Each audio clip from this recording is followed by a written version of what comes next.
Hello everyone, today we will discuss about sustainable management of natural resources.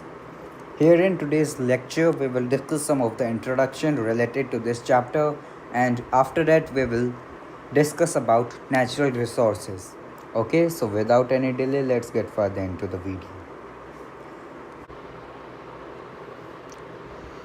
Now friends, there is a phrase that entire natural world be in harmony. This phrase is reflected in the famous phrase in Sanskrit Vasudhaiv Kutumbakam. That means the entire earth is our family. The phrase is mentioned in the Mahupanishad, that is probably a part of the ancient Indian text Atharva Veda. Now let's discuss about the definitions of resources and natural resources.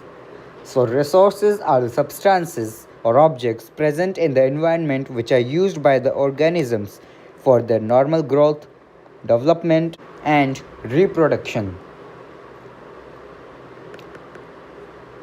Secondly, natural resources are those matters and substances that occur in nature which are being used or have the potential of being used or meeting the requirement of the food. They are also known as the earth resources. Now with this, let's know about natural resources. So natural resources are broadly classified into two types: exhaustible and inexhaustible natural resources. Here in this, exhaustible natural resources are the resources which are likely to get exhausted with no judicious use.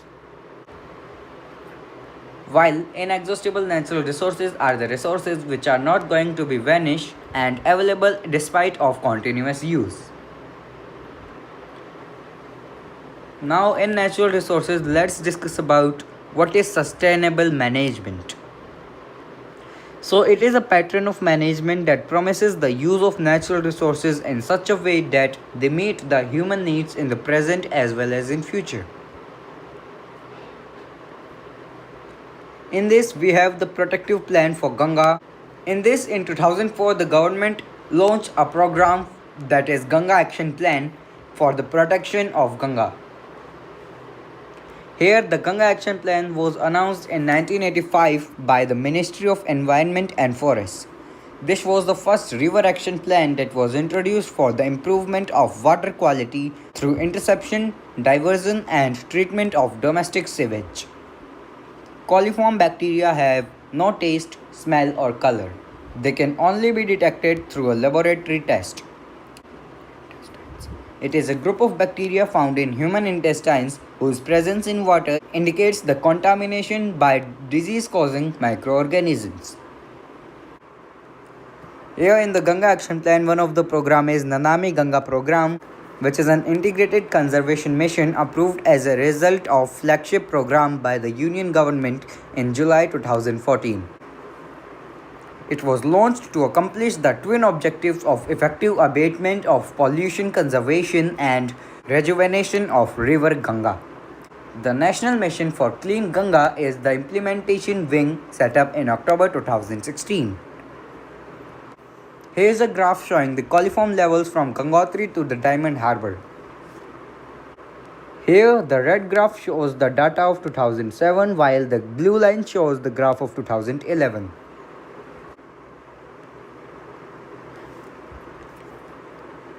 Here in this graph, we can see that the chloroform levels in 2007 in Gangotri was 11, and when Ganga reached to Diamond Harbour, the coliform level reached to 9,000.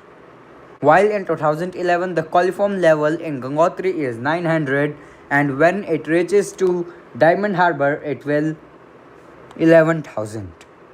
So this is the big difference between Gangotri and Diamond Harbour when Ganga reaches to these two places. Now, why do we need to manage our resources?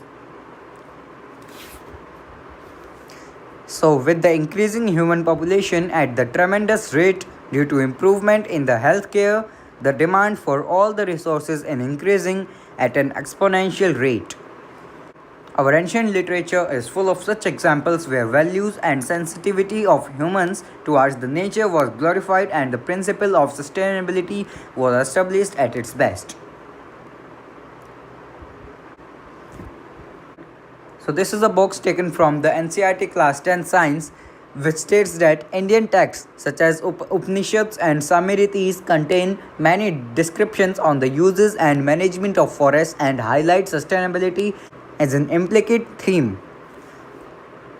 One hymn from the Atharva Veda, later translated into English in the book Atharva Veda, the Sanskrit text with English translation written by David Chand in 1997, reads that, O earth, please be thy hills, snow-clad mountains and forests. O numerous colored, firm and protected earth, on this earth I stand, undefeated, unslain, unhurt. Another hymn that reveals the utilization and regeneration principles from the Atharva Veda reads that, whatever I dig out of you, O earth, may that have quick regeneration again. May we not damage thy virtual habitat and a hurt. So, this is all about what we have discussed in today's lecture. In the next lecture, we will proceed with our forest and wildlife. So, till then, take care, be safe, and stay home. Thank you, and have a nice day.